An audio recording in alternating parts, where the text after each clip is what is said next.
It's going to cost Harry millions. Bankruptcy beckons.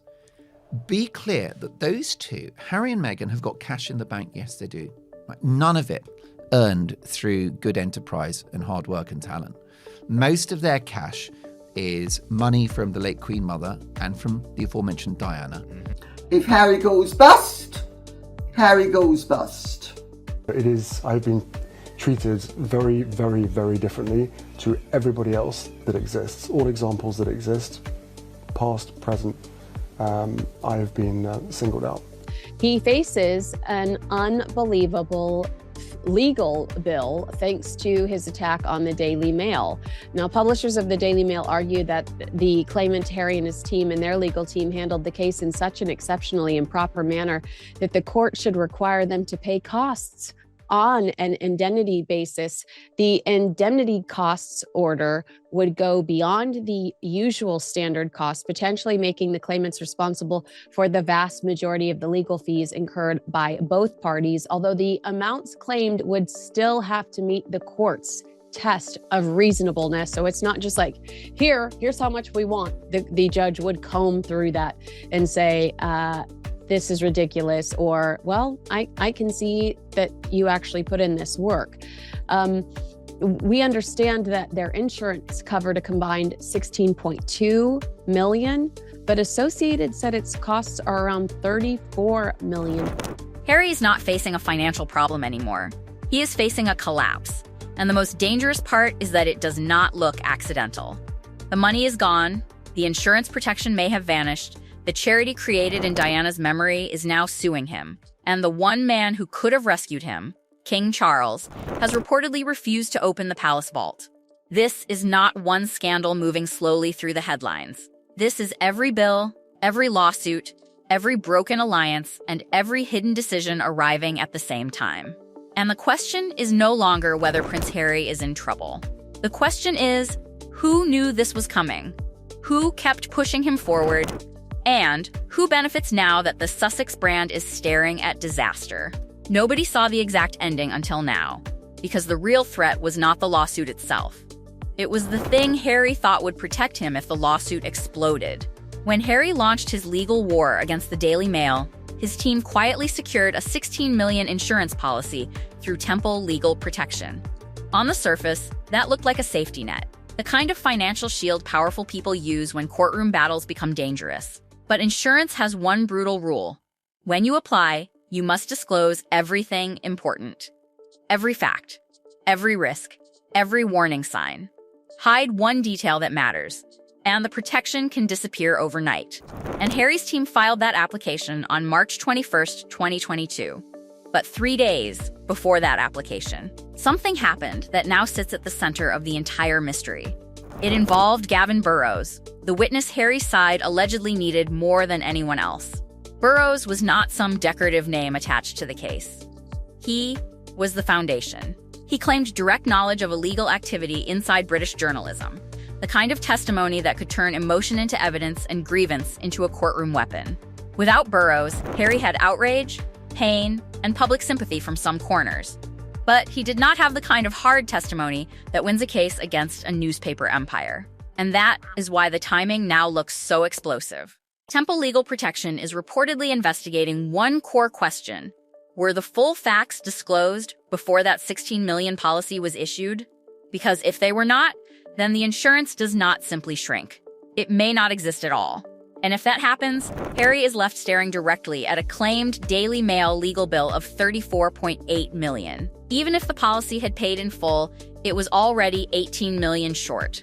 But if the policy is voided completely, every penny lands on Harry personally. Not Meghan, not the palace, not the charities.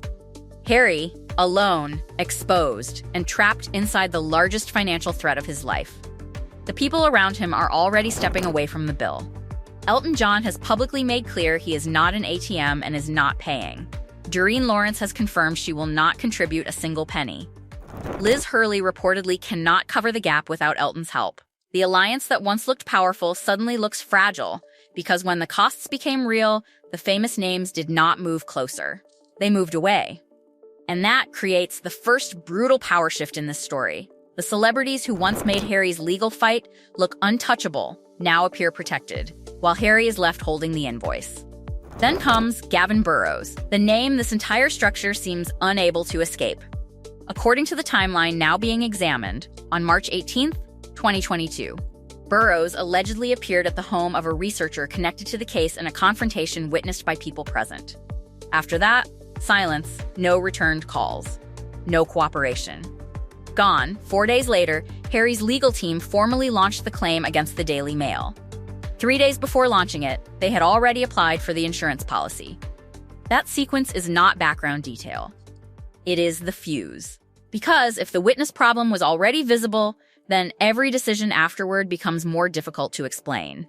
By March 2023, Harry's own lawyers reportedly had what their own documents described as conclusive proof that Burrows had permanently and completely withdrawn. That was not weeks before trial. That was 2 full years before trial. 2 years of knowing the central support had crumbled. 2 years of continuing anyway. 2 years of legal fees, public messaging, reputational risk, and financial exposure piling higher and higher, while the foundation under the case had already cracked. That is where this story stops looking like miscalculation and starts looking like a machine that could not admit it had gone too far. Burrows later sat in front of cameras on 60 Minutes Australia and called the entire case the biggest scam in legal history. Those words landed like a grenade, because they came from the man Harry's side allegedly needed most. He claimed Harry's legal team were too frightened to go back and tell their client the truth, because stopping would mean admitting what they had known all along. And if that is true, the betrayal inside this story is not just Harry versus the press. It is Harry versus the people advising him. Harry versus the evidence, and Harry versus the financial consequences of a legal war that may have been wounded before it truly began. Harry told the world this fight was about truth, about accountability, about his mother's memory, and about everyone allegedly damaged by the British press. But the evidence emerging now suggests truth may be the missing piece on his own side of the story. That is the contradiction that makes this scandal so dangerous. The prince who framed himself as the Dragon Slayer may have walked into battle with a broken sword, while the people around him kept telling him the weapon was still sharp. And many watching never believed the heroic version from the beginning. Their suspicion now looks less like cynicism and more like instinct. But the insurance crisis is only the first financial disaster closing in. The second is more personal, more painful, and far more damaging to Harry's public image because it reaches straight into Diana's legacy.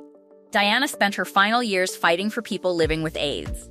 When the world looked away, she entered hospital wards, sat with dying patients, and used compassion as a public weapon against fear.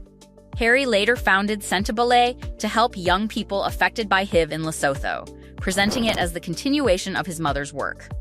Now, Sentebale is suing Harry for defamation.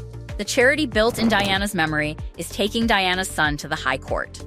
And then came the alleged demand that turns embarrassment into power struggle. Harry reportedly contacted Dr. Sophie afterward, asking for a public statement saying it never happened and supporting Meghan. Her answer was no. She refused to become part of a public relations rescue operation. Now she is taking him to the High Court, reportedly backed by a private financial supporter with the resources and motivation to see the case through completely. That changes everything. Because this is no longer just an internal charity dispute. It is a direct challenge to Harry's authority, Meghan's image, and the Sussex ability to control the narrative when someone inside the room refuses to stay quiet.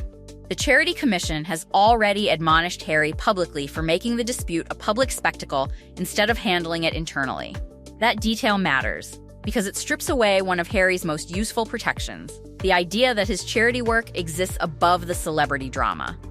Diana never needed cameras in the room when she did her most important work. She sat privately with the vulnerable and the dying without turning compassion into content. Now the charity linked to that legacy is in court against her own son. And the unresolved question is brutal.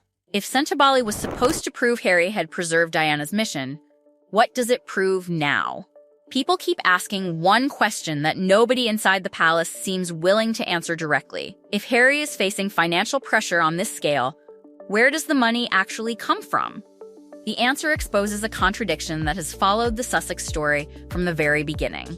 The Montecito mansion, the reported $500,000 annual mortgage, the private security, the staff, Archie and Lilibet's private education, the Portugal property, and the 24-hour public relations operation all require an extraordinary amount of cash. Yet nearly every major income stream traces back to the very institution Harry has spent the last 6 years attacking. Diana's inheritance gave him freedom. The Queen Mother's bequest strengthened that security. Netflix reportedly wanted a prince and duchess, not private citizens. Spare became a global bestseller because its author was the king's son. Even the lucrative speaking engagements existed because audiences believed they were paying to hear from a royal insider, not simply another celebrity. Every pound reportedly arrived because of the monarchy, and now every pound appears to be disappearing faster than it can be replaced. The numbers reportedly tell an increasingly uncomfortable story. Harry's speaking fee is said to have fallen from nearly $1 million per appearance to around $50,000 during the Australia trip, with reports of discounted tickets simply to fill seats.